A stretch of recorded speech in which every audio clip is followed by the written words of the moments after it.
to share ideas. But it's a little nicer when we have a little smaller group because then you guys can really get talking. What I'd like to do just real quick, we'll introduce you so we can put names with faces and figure out who you are, and then I will jump right into, we're going to go over the last 5 steps in the SMAC recipe, and then I'm going to model for you how I do the ELM Tree of Mastery principle, and then at the end, we're going to have plenty of time. I'm going to give you a chance to share your ideas. What are your questions, comments? What do you like about what I did? What would you do differently? What are some stories that you may have that you think might fit into this principle really well? Last night we had a great discussion going around ideas and things people have seen and how to engage the audience and things like that. So I'm hoping for that today as well. So if you don't mind, let's start over here with Alfredo. If you don't mind just telling us who you are and where you're from so everybody knows who we're talking to. Alfredo Zamora. Right now I'm in Richmond, California. I'm originally from Brentwood, California. So I'm at work over here taking a little break. All right. Thank you. And Jack? Yeah, I think my mic's on. Jack Sears, and I'm from North Houston, a little town called Conroe, Texas, and been here for quite a few years, but that's where I am. All right, thank you. We were commenting last night how a few of the trainers that are from Texas don't really have that southern draw like we were expecting. No, Jack, but that's okay. Roninger gave us a good hoot. All right, Kent. I am Kent Gold from Spokane, Washington.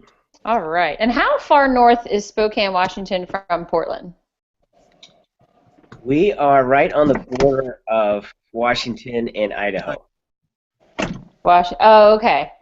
Okay, because we were asking, our Portland office is like hitting the ground running, and they have 52 workshops scheduled in the next 3 months. So I got a email from Ben Dudley yesterday saying, okay, I got anybody for me? And I said, yeah, I've got a lot of Portland people for you, and one in Spokane, Washington, but I wasn't sure how close that was to Portland. It's about 350 miles. Wow. Okay, further than I thought. Yeah. Not an easy drive. All right, Crystal, go ahead. I'm in Pearland, Texas, which is a suburb south of Houston, and glad to be here. All right, thanks. And Pasha? Pasha Cook. I am currently also in Pearland, Texas. I will be based in New York once I get back home. All right. Are you originally from Texas? I'm originally from Houston, Texas, yes. Oh, okay, cool. My nephew moved to Houston about a year ago, and he came from Connecticut and moved. I can't understand how you guys can take the heat, but you know what? He's happy. He likes it. He's a young 30-something, and he said there's a good crowd that age down there in Houston right now, so he's psyched. All right. Well, before I start, do you guys have any questions for me about anything that's been going on in the course or going through the PowerPoints? I know a lot of you have been, kind of emailing me questions as they come up, but is there anything off the top of your head I can answer for you right now before we jump in? All good? Thumbs up? All good? All right. Cool. Well, if anything comes up, please don't hesitate. One of the concerns not concerns, but one of the questions that has come up a few times is about the videos playing on the PowerPoints. And the only suggestion that I have for that is double check and make sure you downloaded the right version if it's Mac or PC. And also, a few people have said they've tried to pull it up on Keynote because they're more familiar with Keynote than using PowerPoint. And I think that's where the videos have glitches. When you pull them up on Keynote, these are not Keynote compatible. That being said, I can fix it for you very easily. You just have to manually load the videos. So if you want to use Keynote, if you're more familiar with that, that's fine. We just have to put it in a little bit differently. So actually, Gina just joined us. Would you mind just introducing yourself, saying hi real quick before we start? Hi, I'm Gina Schweikard, and I'm from North Fort Worth, Texas area, and I've been coaching volleyball and basketball for and track for about 13 years. All right. This is like the Texas call today. Thanks, guys, for joining us. All right, so what I'm going to do is I'm going to start off. Last week we talked about the SMAC recipe, and who can remember what the SMAC recipe actually was? Does anybody remember what that recipe was for?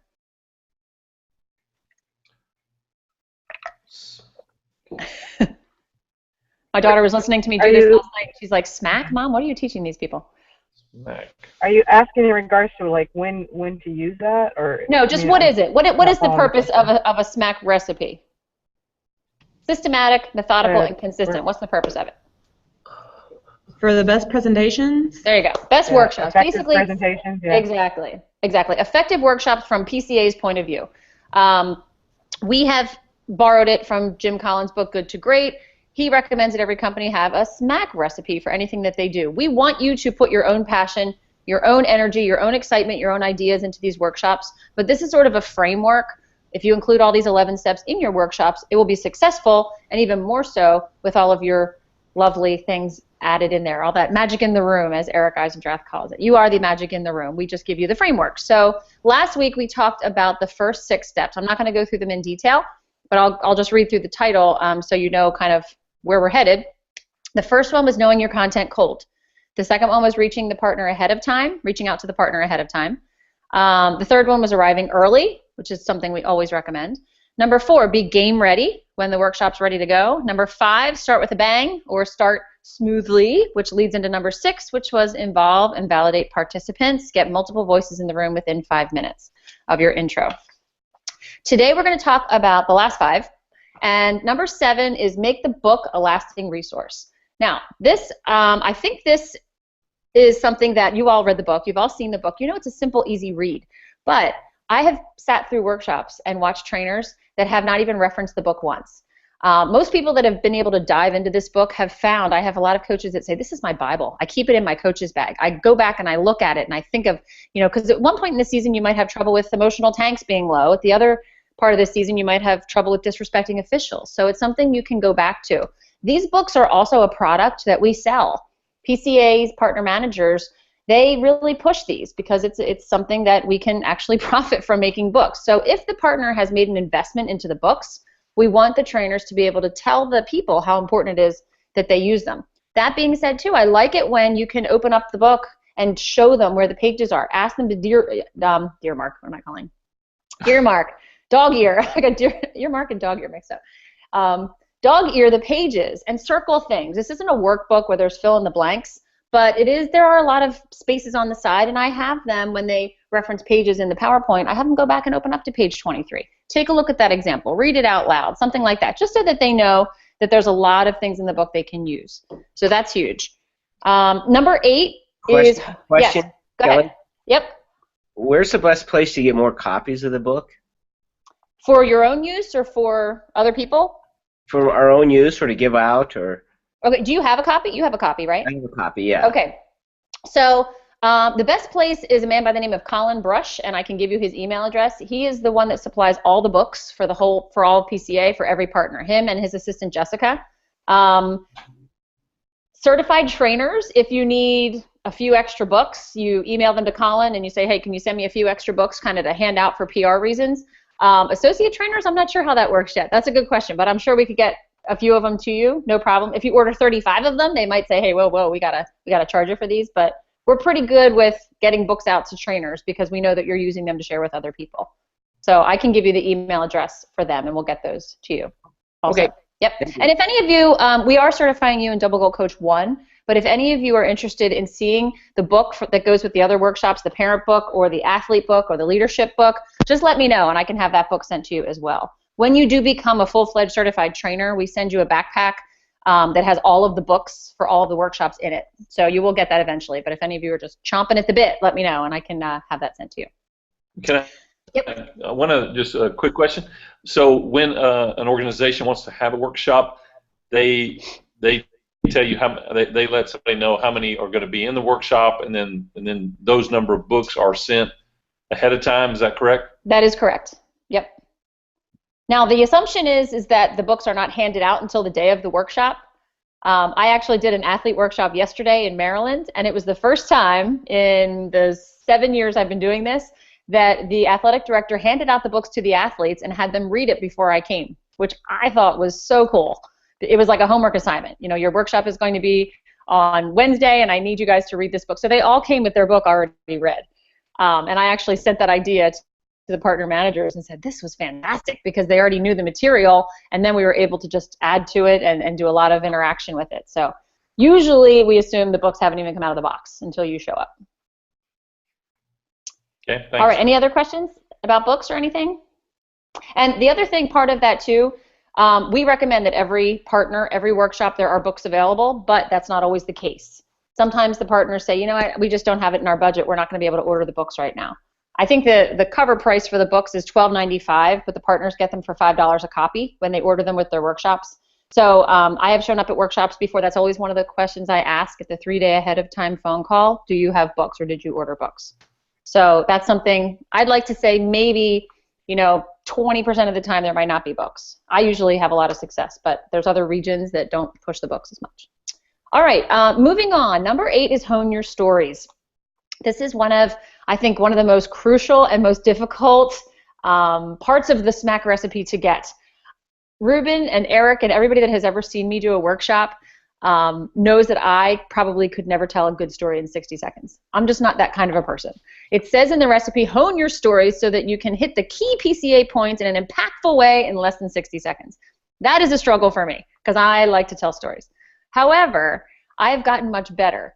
And what I'm going to recommend you do is practice telling your stories that go along with the principles. There's a fine balance between a trainer talking too much about themselves and a trainer not talking enough. The stories are a really crucial way for people to make these real. So we want to hear about real life examples. They can hear all the bullet points and they can hear all the theory and they can hear all the research behind it, but until you actually explain to them what doing a flush mistake ritual looks like to a 6-year-old boy who hangs his head every time he's frustrated, and you give that kid a name and you describe that kid that you had on your team and how difficult it was for him to bounce back, and just a simple thing as flushing a toilet made his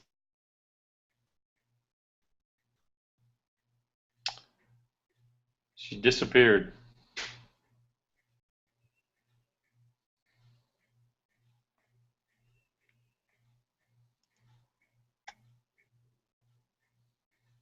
Okay, Jack, tell us a story. There once was 3 pigs. No, Oh, no, I agree. I think, I've had to learn to do that myself as teaching at the university. Sometimes I want to support my bullet points with some stories. So keeping them short and to the point, and because sometimes I might lose my students if I go on too much. So it's a good point. This is something I actually use like all the time at the beginning of the season. I coach several different youth sports, but particularly right now, baseball season just started here across the U.S. But with Pearland Little League, it's something that I just implement at the beginning of the season. And right now I'm coaching 7- and 8-year-olds, so it's perfect for them. I mean, we flush the toilet. Sometimes we just pick up some dirt, throw it behind our shoulder, stuff like that. It really helps. Yeah, it's good. Welcome back. Hi, I just jumped in on my phone because my Google Chrome is not going fast enough for me here. So I just jumped back in on my phone real quick, so you can't really see this. So as soon as I get the Google Chrome to go back on, I will switch back to my computer. But for right now, you can get me on my phone. How about that? Can everybody see me? All right. You don't need to see this yet, but it'll start up eventually. Sorry about that. It's funny too. Google always glitches in the daytime calls, but never in the evening. So I can't really figure out why that is. Maybe there's too many people on it or something. So anyway, sorry to cut you off. In terms of storytelling, one of the things that we did as a staff was really work on our storytelling. And we read the book Story Wars by Jonah Sachs, which is an incredible book that talks about the power of storytelling, especially now with the social media and all the different ways that people find information these days. Storytelling really seems to be the best, most effective way to connect.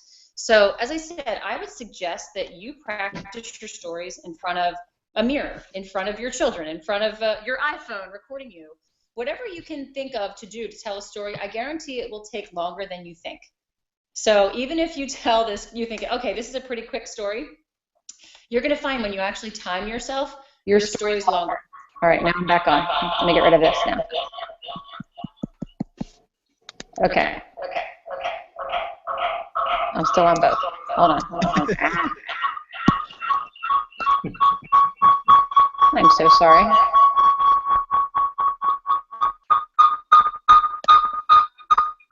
I don't know how to get you off my phone. There we go. Okay. Whew. Back. Love technology. So, as I said, if you can do a story and you find out that it's a 5-minute story, and it's still a good story and it's got a lot of things in it, change your timer to 3 minutes. See if you can tell the same story in 3 minutes. And then challenge yourself, set it for 1 minute, and see if you can tell the same story in 1 minute. I've done it, and it is possible. As I said, I have a difficult time telling a story in 1 minute, but it is really a great exercise in getting the key points of it. You can also read your audience. If you see your audience on the edge of their seats and they are so interested in everything you're saying, keep going with your story. If you see them like start to nod off and not paying attention, then that's a good indication to you your story's going too long. I've had trainers that have said, I have the best story for you. I can't wait to tell you. And you can hear the passion, but it takes them so long to get to the point that they've lost me. So I think when it says get to the points in less than 60 seconds, I think that is crucial. Get to the point. Know what you're saying. Build up the story. But if you need to add a little extra to it to make the story real, that's fine too. And also, they don't always have to be your stories. Remember that. You're welcome to tell other people's stories. I'm a great story stealer, so feel free to do that. Questions on stories? Okay. Number 9, address the role of winning. We've talked about that a lot, about making winning the number one priority. That's why coaches are here. They want to win. So even though we know deep in our hearts that winning is not the most important thing, it is one of the greatest motivators. And to your audience that is at this workshop that probably thinks you're going to be talking about all character development, sportsmanship, sometimes they think we don't even think about winning. And it is very important in the beginning of a workshop to really establish that we are about winning. We are about peak performance. So address that right off the bat. Hi, Tony. How are you? Good. How are you? Good. Can you just say hi and tell us where you're from real quick? Yeah. My name's Tony Glanny. I'm from Minneapolis, Minnesota. All right. Thanks for joining us. Okay. Number 10 is end early with a honed finish. There's nothing worse than a workshop where you've got, it's over at 9 o'clock, let's say, and at 8:55, the trainer looks up at the clock and goes, oh my gosh, I haven't even gotten through honoring the game principle, and I call it click and spit for the next 5 minutes. It's click, blah, blah, blah, blah, blah, blah, blah, let me run through all this information. Keep in mind, when you do a workshop, you are the only one that knows what comes next.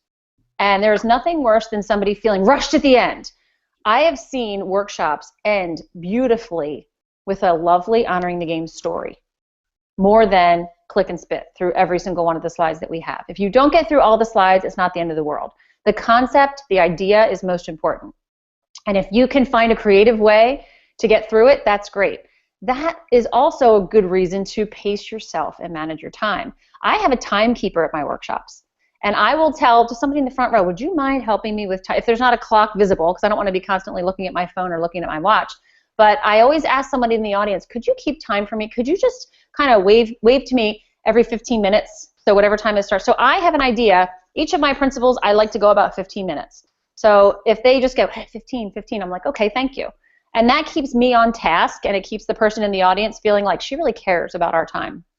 So also, you have to remember that when this workshop is over, after the last principle, which is honoring the game, we also have a scenario menu where the coaches get to put these into practice. And you get to, I like to go through at least 2 or 3 scenarios in every workshop, or I'll ask the audience, do you have any challenges that we have not addressed that you'd like us to discuss as a group? So that takes a good 15 minutes to wrap up the workshop. And then they have an evaluation that they do. So at the end of at the back of the book, there's an evaluation, which is the last step, which says send in sign-ins and evaluations promptly. You don't have to worry about sign-ins because we do that by text. But every person gets to fill out an evaluation form, what they liked about the workshop, the length, how did the trainer do, was it effective, what would they like to improve. That takes some time. So timing and pace are really a tough thing in the beginning, but the more you do it, the more practice you get. So practice in front of anybody you need to. All right, those are the 11 steps of fantastic workshops. The rest is up to you to make it fabulous. Do you guys have any questions or comments about those? Yes, Pasha. Can you send us or email us the information about the storytelling book? Yes. Yep. I'll send you, let me write myself a note. I will send you, Jonas Sachs is the name, but I will send it to you. Jonas Sachs? Jonas Sachs. Winning the Story Wars, it was called. Okay, got it. Yep, I'll send it to you. Okay, so without further ado then, I'm going to jump right into the ELM Tree of Mastery. I'm going to treat you like you're my audience. And there's a lot of times in this part of the workshop that I'll have you turn to a partner and share. So if I do that, just, we'll just pretend that we're talking. You're all youth sports coaches for whichever sport that you coach right now. And you can be coaching whatever level, whatever age level that you coach, because this is a mixed group of coaches. So pretend you're a coach. Put on your coach's hat here for me. And as I said, I like to keep this principle to about 15 to 20 minutes total. This is the first principle in the workshop, so sometimes it takes a little bit longer to get through it. But I think I do it in about 15 minutes. But you will see there's a lot to it, so we'll start from there. All right. So this is where we stopped last week. We went through the whole intro to the workshop, and I stopped here. So these principles are the 3 core principles in any Positive Coaching Alliance workshop that you will go to, for parents, for leaders, for athletes, and for coaches. The first one, the ELM Tree of Mastery principle, that really has to do with peak performance. We want our athletes to perform at their best. And that's what we're going to be talking about in a second. The second principle is called filling the emotional tank. This has to do with the athlete's frame of mind. Are they in this right state to be able to be coachable, accept criticism, and work their hardest and have fun while they're out there? And the third one is called honoring the game. Honoring the game is where we set the bar. Some people have said, oh, it's just like sportsmanship. It is beyond sportsmanship, because we have set expectations for our athletes and our coaches in this culture to honor the game, and this is our black and white expectation. It takes out a lot of the gray areas that we have in sports and teaches the kids that this sport, after they leave the field, the lessons they have from this sport will go on for many, many years to come. So let's jump right in. What I'm going to do is I'm going to show you a clip from a movie, We Are Marshall. How many of you are familiar with this movie, We Are Marshall? All right, some of you are. This is a coach. Rick Tolley was the original coach of the Marshall football team back in the 1970s, and they were a pretty successful team. And this was one of his halftime speeches. Now, I don't want you to get too wrapped up in the details of the movie. I just want you to look at this coach as a coach. He's giving a halftime speech, and after we're finished, I'm going to ask you what you think about, how do you think about he did as a coach, as a motivator? Okay, what are some things that you notice? And this will automatically play for you, by the way, on your video. Fellas, you had a good effort out there today. Let me be clear about this. A good effort is not enough. And I'm proud of it. But I will not accept losing with you. Because there's only one thing they judge us on. There's only one thing people remember. And it ain't how we play the game. Winning is everything. All right, anyone have a coach like that ever in your lives? Couple people look familiar? Yes, I know I did. So let me ask you, coaches, what do you think that coach did really well to motivate his team? What would you say? He had some good things to say. What would you comment? Yes, Pasha. I would say he did respect the effort initially. He Absolutely. said they had good effort. Yeah, you gave a good effort out there. Absolutely. What else did he do well? Go ahead, Kent. He implied that they could have done more effort, I think. Okay. So we had expectations he set for them. Mm-hmm. Sure. Yeah. What else? I think the tone of voice that he was using Was good? Yeah, I thought he was good. He wasn't, wasn't too low. He meant that he was important, but he was like, hey, don't take it for granted that he was important for him. I think the tone of voice that he was using, I thought it was good. Yeah, he wasn't screaming at them or berating them. He was passionate. He was Right. emotional. He was feeling that. Absolutely. So I think that was good too. He also said he was proud of them. He said, you gave a good effort out there, and I'm proud of you. And that's what we want the coaches to share with their athletes. There was a little 3-letter word in there, though, that took away a lot of the great things that he said in the beginning. Did anybody catch that? What was the word, Pasha? But, right. Be careful as coaches when you say the word but. We call it the power of big but. So this coach took all of those wonderful things he said, and then he said the word but. The end of it implied what means the most to this coach above everything else. Everybody, all at once. 1, 2, 3. Winning is everything. Winning, right. Winning is everything. We call this type of coach a scoreboard-focused coach. He is focused on the results only, and he's focused on winning. Now, we know he's got great intentions. He's proud of them. They gave a good effort. But winning is everything. Okay? This is what we call a win-at-all-cost coach. So let me just share with you now a video of, this is the second video that I'm going to show you, and this is from the same movie. If you're familiar with the story, the original team unfortunately perished in a plane crash. So this new coach, Jack Lengyel, was hired and had to rebuild a football team literally from ground zero. They had not a lot of football skills. He was pulling guys that ever even touched a football in high school, and he said, come on to my team. So he had an uphill battle to climb with not a lot of skill in his players.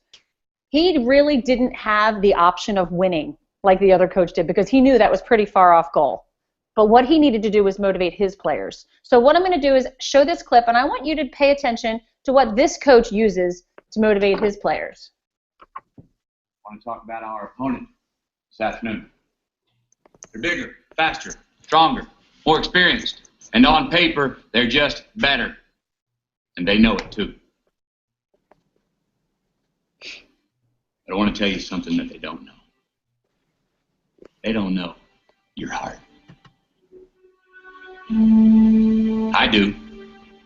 I've seen it. You have shown it to me. You have shown this coaching staff, your teammates. You have shown yourselves just exactly who you are in here. When you take that field today, you've got to lay that heart on the line, man. From the soles of your feet, with every ounce of blood you've got in your body, lay it on the line until the final whistle blows. And if you do that,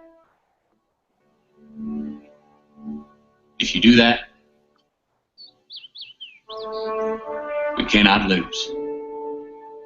We may be behind on the scoreboard at the end of the game, but if you play like that, we cannot be defeated. So what's the difference, would you say, in these two coaching styles? What's most important to this coach? The effort that they're going to give out in the field. Exactly, the effort. Is he going to be pleased if they lose? As long as they give the effort, he's pleased. As long as they lay it out on the line. Yeah, put everything on the line, man. And if you do that, we might be behind on the scoreboard, but we cannot lose. Effort is what he is focusing on. So we've got two different styles. What would you say the first coach used as a major motivational tactic? What would be his tactic as a coach, coach to coach? What would you say he's using? One is using the winning is everything type of mentality that we have as coaches. Right. How would you describe that? What would you say that tactic is? What's he using to motivate?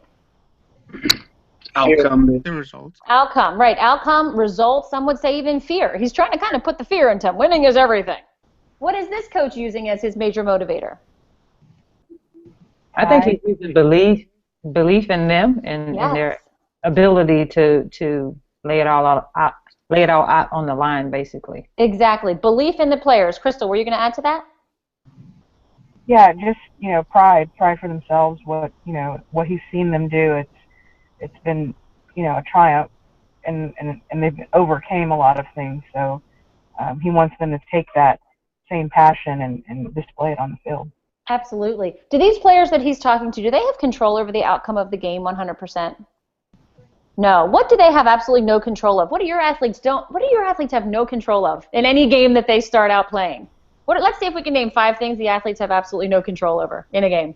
Or you as a coach. The officials. The officials. The officials. Yep. What else? Other team. Other team. The weather. The weather. Big time. What else? The fans. Yeah, the fans. How are they reacting? Absolutely. Their parents. Who's coming to the game today? I had a kid one time I coached, and as long as she saw that her dad was not in the stands, she played great. As soon as dad showed up, went right down the toilet. So these are all the things that the athletes have no control over. When this coach was talking to his team and motivating them, he was talking to them about what they did have control of. What do his athletes have control of?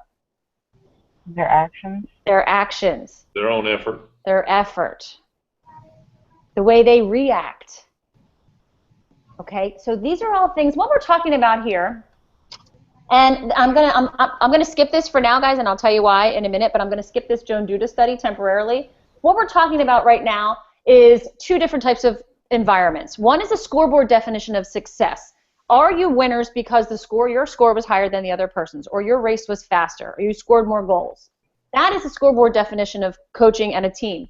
The mastery definition of winning is more task-oriented. Are the players able to accomplish a task and give the best effort? So let me show you the difference between these two. The first one, the scoreboard definition coaches, obviously are only focusing on the results. So if I was a coach coaching with a scoreboard mentality, I would be very pleased if my team won, regardless of the effort they put forward. And I know how many of you have had a team that you've coached and you've gone out there and you have crushed the opponent and your players barely made a sweat. Has that happened? Yeah, it happens all the time. As coaches, should we be pleased with that? No, not really. Some of us chalk it up and go, whew, that was an easy win. Let's go on to the next one. Great job, guys. You crushed the other team. But if we know they didn't give their best effort, as coaches, we should not be pleased. Whereas the mastery definition of winning and that culture, if I'm really focusing on mastery, and I know my players went out there and gave 100% effort. They were so tight, neck and neck, all the way up to the last second. And the last second, the other team pulled ahead, but they gave the best effort I've ever seen them play, regardless of the outcome. Which one would you rather coach? The ones that gave no effort and blew away the other team, or the ones that gave every ounce of effort they had and lost? Rhetorical question, I think you know. I would much rather focus on mastery, definition, and effort, because the more we focus on the effort they give, the more we emphasize the effort, the more effort they're going to give, the more games they're going to win, and it's a cycle that never ends. So let's talk about the second one, comparing with others versus learning. Scoreboard definition coaches are focusing on the other team. They're focusing on how strong, how fast, and can we beat them? Are we better than they are?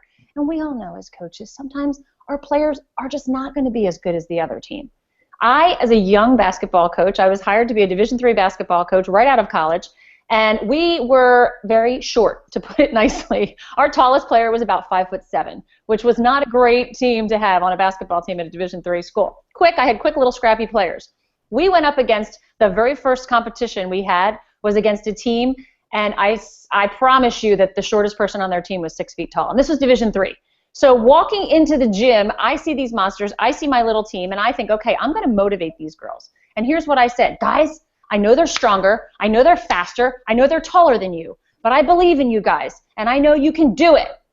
So right off the bat, before the game even started, I told my team pretty much they were going to get beat. They're stronger, they're faster, they're better, but here's what you guys are going to do.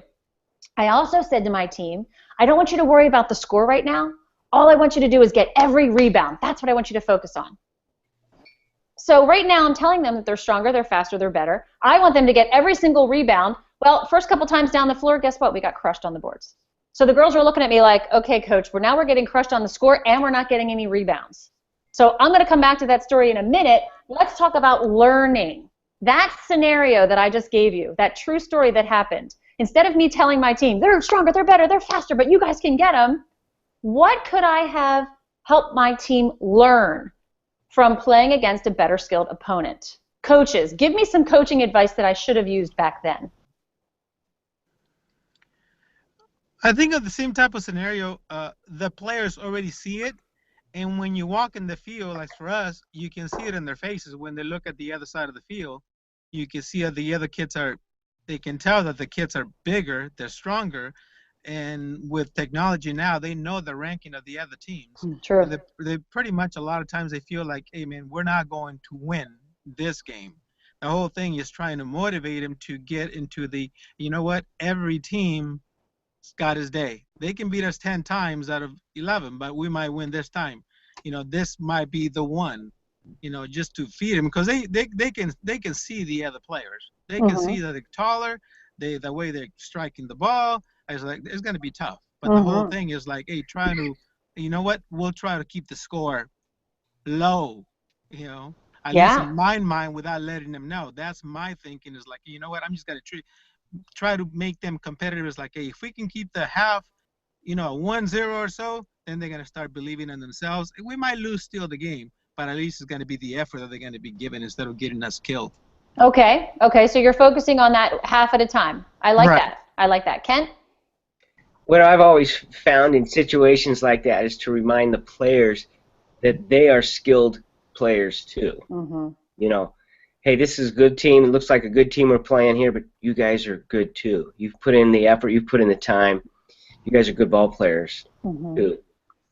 Absolutely. And if I had known better, probably one thing that I would have said in terms of learning is, what's something you guys want to go out there and challenge yourself to do? Give these guys a run for their money.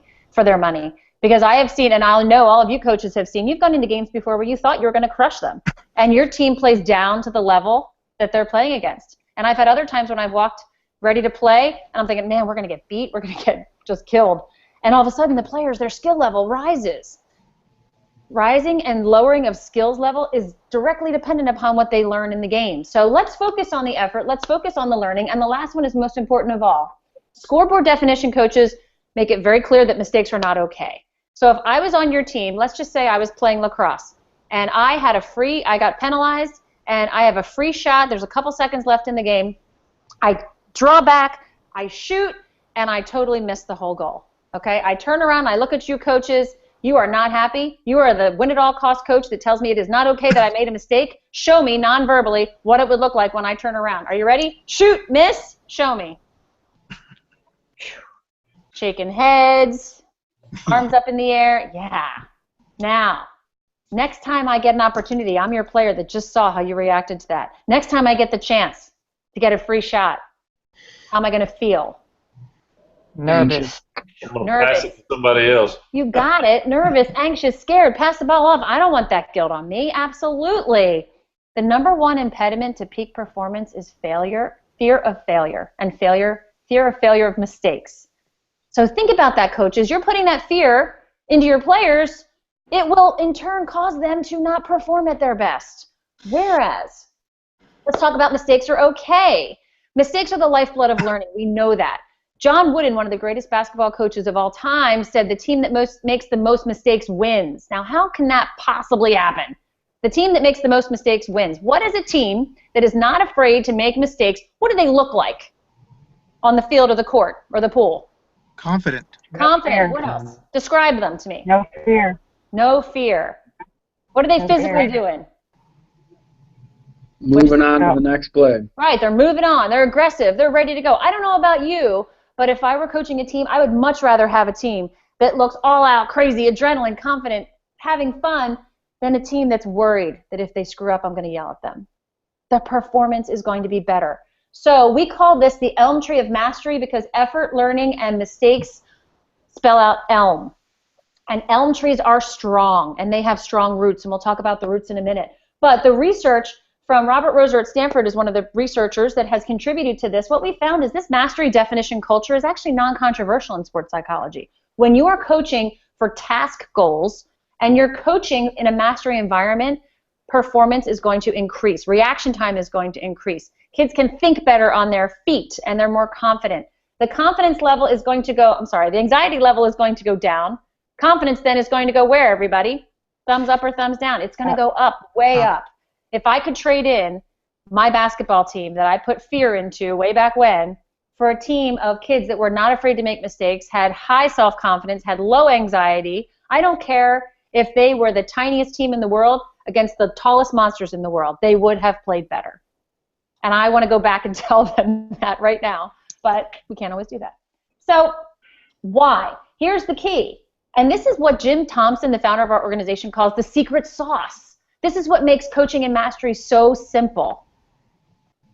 Mastery approach gives players a feeling of what? What are they able to do? What can effort, learning, and mistakes are okay do for a player? Give them what? Gina, what were you going to say? Control. Control. It gives them a feeling of control because they control what they have control of. I don't know about you, but when I feel in control, I have a lot more confidence. I have 6 people in my family. Many times I feel out of control. But when I know what's going on, who's doing what, I'm calling the shots, and I know that I'm in charge, I feel very in control, and I feel very confident. The research has shown in the multiple studies that have been done on this issue is that when players feel in control, they're going to work harder and they're going to stick to things longer. Isn't that what we want, coaches? That's all we can ask for as a coach. Maximum effort, Learn from your mistakes, bounce back from your mistakes, learn from others, work hard, and stick to it. Persistence. Don't give it up. Think about all those life lessons we mentioned in the beginning. We just hit about 5 of them just in the ELM Tree of Mastery alone. Let's put this to work. All right, Jesse is on your team. Jesse hangs his head every time he misses a shot, and as a result, he does not get back on defense. So I want you to translate misses a shot into whatever sport you coach right now. If it's volleyball, if it's basketball, if it's swimming. He messed up. And he is one of these players that beats himself up. He puts his head down. He's not getting it back on defense. He's not ready for the next play. As a coach, what can you do? So what I'm going to ask you to do right now is this. I want you to break up into groups according to what age level you coach. So in the room, if you coach 8-year-old and below, 8 and unders, you're going to stand in this corner as a group. If you coach 12 to 8-year-olds or 12 to 9-year-olds, you're going to stand in this corner. If you coach 15 to 12-year-olds, like middle school age, you're going to be over here in this corner. And if you coach above age 15, high school level and above, you're going to be in this corner over here. And what I'm going to ask you to do is go to your corner, introduce yourself to your group, and I want you to talk about how you would handle a player like Jesse on your team. And I'm going to give you 2 minutes to do that. And then I'm going to go around to each group, and you're each going to get one spokesperson whose birthday is closest to today. That person's going to be the spokesperson, and they're going to share an answer that they heard from the group that they liked with all of us. All right, questions? Okay, go to your corners. Everybody gets up, they move around, they introduce themselves. The very first question they always say is, when's your birthday? It's kind of a good icebreaker. They all want to find out who the spokesperson is. And they talk. Okay, I give them 2 minutes. I might give them a 10-second warning. 5, 4, 3, 2, 1. Okay, now, could I have each of you, let's start with the oldest group. How do you handle an older kid over age 15, high school level and above? If this happened and you were his coach, what would you do? Can I have one of you volunteer that just has ever coached older kids? How would you handle this with a high school age kid or older? You know, normally I would just go ahead. Go ahead, Crystal. No, go ahead. Go ahead, Alfredo. Okay. Normally, when that happens, and that happens frequently at that age, you know, I try to, you know, be loud, but in a very positive way. You know, it's like clapping, let it go, let's get back into the game. You know, it's like, you know, he knows what he did. He knows that he made a mistake. So for me, you know, it's like, how could you do that? They already know that. So for me, it's trying to switch it off them and try to be positive with them. It's like, hey, we're going to try it again. Let's get back into the game, you know, clapping and, you know, all that. But nothing negative whatsoever with those kids. All right. So relentless positivity, it sounds like, to get their heads back in the game. Correct. All right. Would that work at any of your other levels? Yeah, I think it would. Let's hear from somebody that's coaching 8 and unders. Any of you familiar with coaching the little ones? How would you handle this? I'm coaching the little ones right now. All right. How would you handle this, Coach Crystal? I think the most important thing with the little ones is you've got to break it down simple. I mean, you can't be too complex at all. I usually start at the beginning of the season, and I just tell them, hey, mistakes are going to happen. And when it happens, this is what we do. You know, we either choose, like, you know, the flushing technique, baseball. You know, we always pick up some dirt, maybe throw it behind our shoulder, and we have fun with it. And we make it, you know, kind of a game. You know, hey, who can throw the dirt the furthest, or, you know, who can make the biggest flushing sound? You know, stuff like that to kind of keep it energized. So immediately when they look at me on you know, in the dugout, I'm jumping up and down doing the flush signal, and you know, instantly it just absorbs fun, you know, and they're like, they forget about what they just did and they're moving on. So I think then you just got to keep it real short and real simple, and just not confuse it with anything else. All right, thanks. So I hear keep it short, keep it simple, and keep it fun. That pretty much summarize it? Yeah. Would that work at any age group? Alfredo, would that work with your older kids? Keep it short, keep it simple, keep it fun. Absolutely. Yes. Absolutely. Yes. One of the things that I'm going to show you, if you open up your book to page 23, you guys have your book. If you don't, that's okay. But if you have your books, which you all do right now under your seat, page 23 talks about one of the tools. As I promised you, I'm going to send you home with lots of tools today. This toolbox are things that you're going to be able to use right away when you go out to your practice coming up. This is called the mistake ritual. And Crystal brought it up real quick when she was talking about the flush. A mistake ritual is a physical sign that triggers a mental reset. Okay? A lot of fancy words for It's a way to show your team that you're moving on to the next play. So Crystal brought up an example of the flush. That's one thing that PCA has kind of adopted as our go-to mistake ritual. I'm going to ask all of you to put your arm up in the air, and on the count of 3, I'm going to say flush, and you're going to make the loudest flushing toilet noise you could possibly make. Ready? 1, 2, 3. All right. You think that was fun? You get a bunch of 7-year-old boys to do that. They will love it. It's gone. It's out of your brain, and you're moving on to the next play. The flush. Some people say, oh, the flush is great for the little kids. I was down at the Tampa Bay Rays Stadium down in Florida, and Jake Odorizzi brought me to the dugout and showed me that they have a toilet stuck on the edge of the dugout, and when you push the button, it makes a flushing sound. Now, that's used by professional baseball players. They love it. When they make an error, they make a mistake, they strike out, the first thing they do is walk into the dugout and hit the flushing noise, and it actually makes this great big flushing noise. Okay, so this is something that works at all levels. They all like to have something that can trigger a mental reset. Some, it's been next play, just the words, next play, move on. Julie Foudy, one of our National Advisory Board members, she coaches a lot of female teams, and they always have ponytail holders, the elastics around their wrists, a lot of them. They just snap it real quick, snap out of it. I coach 12-year-old lacrosse players this spring. Taylor Swift is their idol. My team, we had a warm-up. I have warm-up music that played while they were warming up, and Shake It Off was like their favorite song. So Shake It Off became our mistake ritual. So I would get our whole team, we would sing the whole Shake It Off song, and we'd shake out our hands, and they would just love it. And I'd be on the sidelines, and all I had to do was go like this. I wouldn't even have to say Shake It Off. And my whole team, everybody on the bench, would go, it's okay, Brittany, it's okay, and they'd all shake it. And she would giggle, and she would laugh, and we wouldn't know that she heard us until she went like this. So I'd always make sure the players saw me and went like this as well, and then she shook it off and moved on. So if you want to take a quick look, Chapter 6, starting on page 34, is a toolkit that will give you lots of different tools that you can use, and you might be able to connect with some of them more than another in your game. Fun was definitely mentioned. Crystal also mentioned something fun. Page 38, vary the pace with fun. Have fun in your games and in your practices. The other one that I also love to use, and I'm going to have you turn to real quick. I'm sorry, it's not 34. I gave you the wrong page number, didn't I? Sorry. It started on page 21. Sorry about that. Started on page 21. Page 25 is one of my favorites.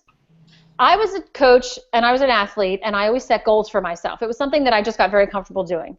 What I didn't realize until I started looking into, I went to a PCA workshop, to be honest with you, was that the goals I was setting were outcome-based goals. They were based on results. So if you look on page 25, you'll see the difference. Effort goals changed the way I coach. And I wish I would have known about them before, because it would have changed the way I play. Let's just look at a softball, baseball example. The outcome goal a coach would give would be, I want you guys to beat the throw to first base. Now, can every single player on the team beat the throw to first base? No. If not every player on the team can do it, you know it's an outcome goal. They're not in control of it. But look at the effort goal that's next to it. The effort goal is run hard through first base on a grounder. Can every single player run hard through first base? Yes. Yes. Outcomes are very easy to keep track of. You can keep track of scores. You can keep track of times. Effort goals are a little bit more challenging to keep track of, but you can. What are some things in your sport that you coach that are effort goals that you can measure? How can you measure effort and actually keep the players accountable for their effort? Does anyone have an example? And what I might do, if I was in a live workshop, I'd have you turn to a partner and talk about 2 effort goals that you could put in. So we're not going to be able to turn to a partner right now, but this is a point where I would have you discussing it with a partner. Gina, just give me one. Well, you were talking about rebounding a while ago. Well, you may not be able to get every rebound, but you can definitely put a body on someone and initiate contact every single time. Exactly. You can boxing out. Are they in the right position to get for the and the more you emphasize and reward the effort, the more it's going to happen. I instituted with my lacrosse players, my young lacrosse players, I wanted them to switch hands. At a young age, they don't like to do that. So I would keep track of every time the girls switched hands. I didn't care if the ball fell out. I didn't care if they could never catch it at all with their opposite hand, but I wanted them to do it. So I had one of my little girls on the sidelines. It was a starburst chart. And every time somebody would switch hands, they would earn a starburst. And at halftime, at the end of the game, we would give out the starburst awards. And these girls were switching hands left and right. It was just giving them a silly little starburst. But we kept track of how many starbursts they got at the end of the game, and they were switching hands left and right. So that is another tool that we like to use. All right, so that is ELM Tree of Mastery. The next one that we're going to get into is called Filling Emotional Tanks. And this takes all of those wonderful mastery task skills and helps the players to be emotionally ready. So I'm going to stop there for now so that we have a good 10 minutes at the end of this. This is so hard for me, and Ruben actually admitted this the other day. This is so hard because we have so many ideas, and I just want to spout them all out to you, but I tried to not put too many of them in. So that was a little bit longer than I would usually do this at a workshop. But I want to stop talking for a second and just see if you guys have questions or comments. Real quick, the reason I did not put this in is because our workshop is in the process of being updated, and this is a study from the year 2000, which I think is a very good study, but it's a little bit outdated. So we're bringing in current information. So again, if you really like this study and you want to talk about it, I think it's still good, valuable to talk about, but we're actually removing it from our workshop because it's way too old. So that's the reason that I skipped it. All right, questions, comments? I was just going to quickly say that I think it's always important, as you said last week, that we know our audience, what kind of coaches you're dealing with, because obviously sometimes some of these mistake ritual goals or things that we do, obviously may not work in some different kinds of sports, but it's always good to come up with something that's kind of specific, and then some specific stories or examples. Like you can't, like, what do you do in volleyball? They're not going to have to run down and try to beat the other team back down to the other end of the floor. What really can volleyball players do after they've made a mistake, kind of thing. So absolutely. And I think too, Jack, that's a good point to bring up. That's one of the reasons that I do have them discuss it with a partner, because I don't think it's necessary for them to share with the whole group what you do in volleyball, because volleyball, there might not be all volleyball coaches. Right. So the one thing that I do as a follow-up to that is, now all those effort goals that person told you about, did anyone say ones that were actually outcome goals? And remind them the difference of an outcome goal. They're not in control of it. Not everybody can do it. If it's an effort goal, everyone can do it, and they're in control. So, I will have them share that, like, oh yeah, this guy said, I want him to, pass the ball to the exact, striker, whatever it is, and you can call them out on it and say, that's how you challenge the audience. Don't just accept what they say. Challenge them a little bit. Mm-hmm. Kelly, I have a question. Go ahead. Yes, go ahead. Out here, I guess, well, not all over the country now, they have a lot of big clubs, soccer clubs now, that are pretty much hire coaches now. And pretty much you're always result-based, because now you're getting paid to bring out results. And it seems like that's becoming bigger and bigger in our area. Yep. It's like, how do you communicate with, if you're giving a workshop to that club with those coaches, when that, all the parents, basically, they're paying thousands of dollars every year, and they're not really looking for, a motivational speech. They're looking for results. How would you answer that question? I have an answer for you, but anybody else? What do you think about that? Because this is a topic that comes up very often. I believe that the kids. Go ahead, Christo. I was just, it goes back to a comment that you made, Kelly, regarding more effort, better results long term. I think that when you're talking about, and there's, a lot of the select groups, baseball, softball, soccer, they all have coaches that they're paying. But if these coaches think through how to get the results that they want long term, it's going to boil back down to effort and how you get your kids to give the most effort 100% of the time, not just when it's convenient, or when they're down, or the score is not in their favor, or how do you get them to commit to the effort? And it has to boil back down to effort, getting the kids to give effort more. The discretionary effort is basically what I'm calling it. Okay, good point. Pasha, what were you going to say? Basically the same thing. When someone is happy or enjoying what they do, they're going to put more effort into it. And so if you are applauding these kids for the effort, then it's going to make them want to put in more effort, which can move, like they say, move the needle, basically. Mm-hmm. So I think that's important, and I understand that we have these coaches who are under this pressure to create results. But if you have kids always fearing what their mistakes may be, then are you really getting the best results out of those kids? Mm-hmm. So that's what I would pretty much talk about with that scenario. Mm-hmm. Ken, what are you going to say? Is I found that I would say 90% of the parents that I coach is they have an understanding about winning and losing, and that their ultimate goal is to develop their kid, their child. And if you communicate that to them right away, that you're about teaching them life lessons as well. That, you know, striving to win is one of the tools and one of the life lessons, that parents buy into that more than you think they do. There's usually the one person that's just all about winning. Let them go play somewhere else. But most parents buy into that and accept the results on the scoreboard. Just to add, that's a good point too. Just to add to that too, Alfredo, one of the things that we do get pushback is we are paid coaches and we will lose our job if we don't perform. And that's why this is even better, because we are all about performance. And this mastery approach, I mean, with all the things we're talking about, but if we're talking specifically about mastery, the idea of focusing on effort and learning and how you react to mistakes in a positive way, not a negative way, will actually improve the performance. So if you improve the performance of your athletes, you're going to do better.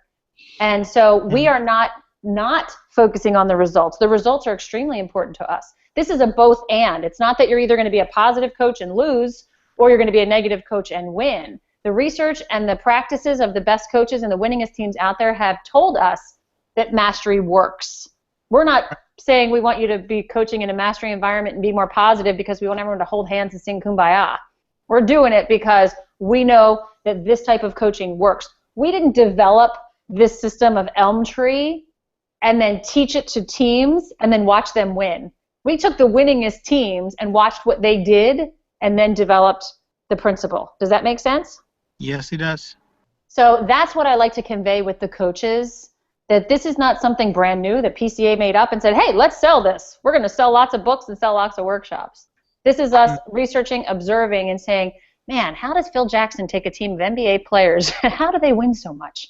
How do you get this team of Bad News Bears that go out the next 3 seasons later and win the Little League World Championship? How does that happen? And we watch what they do, and we watch how they handle mistakes, and we watch how they teach their players to learn and embrace each other and work as a team. So that's the pushback that we do get, and I think it's that and or. That they, if I don't win, I'm going to lose my job. Well, great. That's awesome. Then listen up even closer because I'm going to show you how to win. True. No, I never thought about it that way. Yeah. All right. Other questions, comments, ideas? I know it's a hard thing to say to coaches sometimes, but, you know, to try to get them to think beyond, you know, if I don't win, I'm going to lose my job, or they're going to ask me to do, you know, I'm not going to be asked to come back and coach this team or whatever and lose whatever financial reward there might be. You know, I mean, it's what our country's, it's in our cultures come to, because even the guys at the highest level can't succeed, and they still get fired, even if they, you know, I mean, Mark Reich over at Georgia, you know, I mean, he's a great winning coach, but if he just doesn't get him to that very next level, he gets fired. So yeah, you know, I think it's hard, but if we can get them to look beyond that and look at the master, you know, helping their kids master skills and give good effort, I think everybody will be happy, you know, happier, I would hope. Mm-hmm. If you're in the right audience too, and I have said this before, a little cautiously, but I do bring up the point, especially when we talk about the development zone, when we talk about this slide right here, the difference between the development zone and the entertainment industry of sports, because the entertainment industry of sports is a business. So it is about coaches being fired if they don't perform their job. Now, in the last 10 to 12 years, with the evolving strength of these club programs, that business mentality is trickling down. So some of these programs that you have your kids signed up for and you're spending thousands of dollars on it, make sure that they have the right values. Make sure that their program is intact and in line with what you want. Because many of them out there are a business, and it's a transaction. You pay, we create great athletes, we spit out scholarships. That's what they preach to you, and that's what parents buy into. Where I know for the sake of my own development as an athlete, if that's how I was put into the system of an athlete, that would have been very discouraging to me. I want my kids to develop as people. I want them to develop as athletes. Do I want them to win? Absolutely.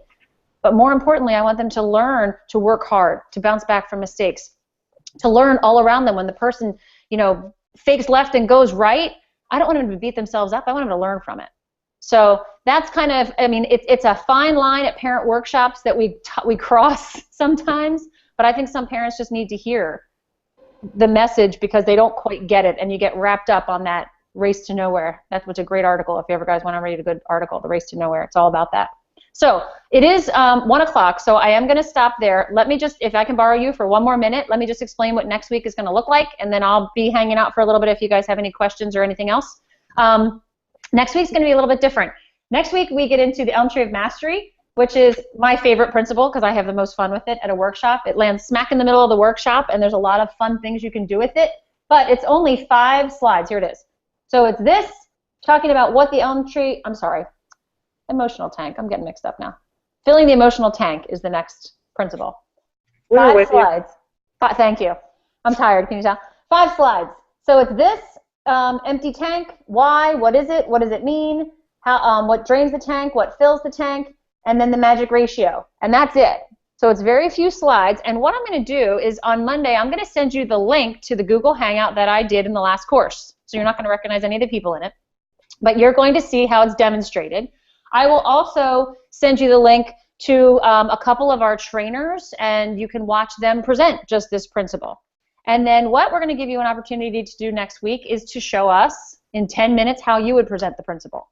So we will have the same Google Hangout blocks. We'll have still Wednesday evening, two different ones on Wednesday evening, Pacific time and East Coast time. And then we'll also have today as set blocks where 3 of you will get to, maybe even 4, I think we could probably get 4 in, can show us. You get 10 minutes on the clock, and you get to present this principle to us the way you would do it in a live workshop. I will have it up on my screen, so you don't have to worry about having the PowerPoint available if you don't have the technology to do that. And then we'll give you some feedback. And it's a really fantastic way for you to get early on in the course, about halfway through the course, to get practice in presenting this and facilitating this in a workshop.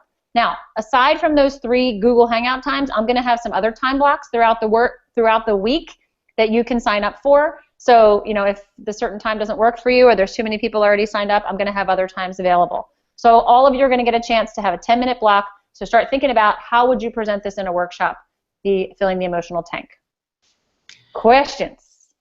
What if you're planning on being out of the country next week? Wow, that's a bummer. No, then you can do it. You can do it the following week. That's fine. I assume you're going to be out of the country next week. Yes. Okay.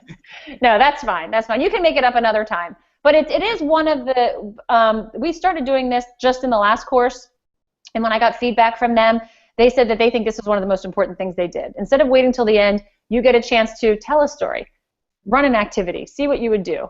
And you'll see from my Hangout, different things that I do. But I think it's a great opportunity for us to get to know you a little bit, and you have a chance to have an audience. We know it's weird with the videos and Google Hangout and all that, but it really is a great chance to be able to do it. All right? Perfect. All right, I will be here if you guys have any questions, but other than that, I will see you next week. Thank you, Kelly. Yep, thank you. Bye. Hey, Kelly, I have a question for you. Sure. I'm actually going to participate with not participate.